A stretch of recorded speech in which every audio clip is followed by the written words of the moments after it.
어제 한동훈 비대위원장이 공식 일정이 없는 사이 국민의힘에서도 공천에 대한 반발 목소리가 나왔습니다. 그런데 몇몇 의원을 저격해서 오늘 이런 목소리를 내기도 했습니다. 공천 배제를 받고는 참으로 당황했습니다. 전혀 생각지도 않았던 결과이기 때문에 시스템 공천이라 해서 그거를 굳게 믿고 있었습니다. 이 시청에서니까 도대체 답을 먼저 달라고 했습니다. 강남권 공천에 대해서도 반발하는 분도 계신데 저희는 강남 서초에서는 저희가 굉장히 많이 사랑받아온 곳이기 때문에 특별한 사정이 없는 한 두 번 드리면 안 된다고 생각해요.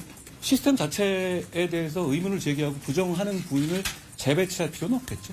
당이 대단히 포용적으로 운영되어야 한다고 생각합니다만 저희 기준은 있습니다. 포용은 최소한의 기강을 전제로 하는 겁니다. 이채희 의원님 같은 경우에는 무소속 출마까지 말씀하셨는데 저희는 원팀으로 함께 가야 이길 수 있는 정당이고 그런 입장에 대해서 안타깝게 생각합니다. 당의 입장에 반발해서 무소속 나갔지만 설령 당선된 다음에 다시 복당한다. 이런 생각이라면 저는 그런 일을 절대 허용하지 않을 것이라는 점을 말씀드립니다. 국민의힘으로서는 좀 더 민감한 지역, 이른바 텃밭으로 불리는 지역들에 대한 공천 결과가 나오면서 국민의힘에서도 잡음이 나왔어요. 근데 김영주 의원님, 네.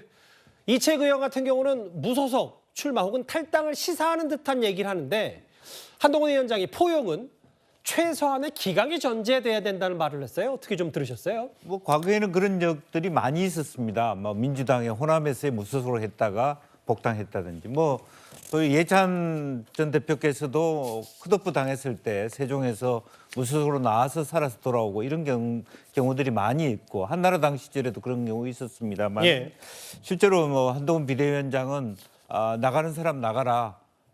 복당이 없다 이렇게 아주 강하게 기강을 잡음으로 인해서 실제로 이제 이준석 대표의 당을 갈 수 있는 상태도 아니고 그래서 오히려 이와 같은 강한 얘기를 할 수 있는 이유는 결과적으로 초반부터 말하자면 비대위원장과 당의 공관위원장이 자기 나름대로 어떤 객관성을 가지고 공관위를 운영해 왔다라고 하는 강한 어떤 권위적인 부분의 통하기 때문입니다. 민주당에 비교해서 비교적 이 말씀하시는 거예요? 그래서 김성태 전 의원이라든지 또 다른 의원들의 어떤 반란에도 불구하고 그것들이 다 조속히 정리가 되어 왔기 때문에 지금 현재는 여당으로서 또한 실제적으로 보면 유경준 의원 같은 경우도 반발했을 때 다른 지역으로 보내려고 했는데 그럴 이유가 없어 보인다라고 강하게 하는 것은 마무리 지을 즈음에서 나타날 수 있는 어떤 여러 가지 어떤 당내에서 파열음 이런 것들을 조기에 단속하려는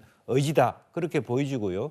또 당근과 채찍이 다 있지 않습니까? 여당에는 충분히 수긍하고 완팀으로 갈 경우에는 사실은 다른 대안이 있지만 그렇지 않을 경우에는 더 이상 그쪽에 대한 어떤 운정주의는 없다라고 기강을 바로 하는 것이야말로 그동안에 자기들이 해왔던 국민의 힘의 어떤 공천 과정이 누가 봐도 떳떳하고 기강을 잡힐 수 있는 권위적인 부분이 성공했기 때문에 저런 목소리가 가능하다 그렇게 보여집니다. 그러니까 김 의원님 말씀은 또 그런 것도 있잖아요. 집권 여당이기 때문에 의원 말고도 뭔가 다른 자리에 대한 여러 가지에 대한. 그렇습니까? 이제 당근과 채찍이 다 있을 수 있기 때문에 더 얘기들을 할 수 있는 구조가 된다는 부분이고 그럼에도 불구하고 어쨌든 지금 현재는 상당히 당의 말하자면 대안이 민주당에 비하면 다른 조국혁신당이나 다른 대안이 있지만 국민의힘은 다른 대안도 존재하기 어렵거든요. 그렇기 때문에 더 강하게 나갈 테면 나가라라고 얘기할 수 있는 그런 부분도 있는 거 아닌가 그렇게 보여요. 이채 의원이 진짜 탈당하고 무소속으로 출마할지 잘 지켜볼게요. 여전히 시사하는 듯한 발언을 했기 때문에 여당의 적지 않은 파열음 어느 정도 얘기까지 길지 않게 만나봤습니다. 알겠습니다.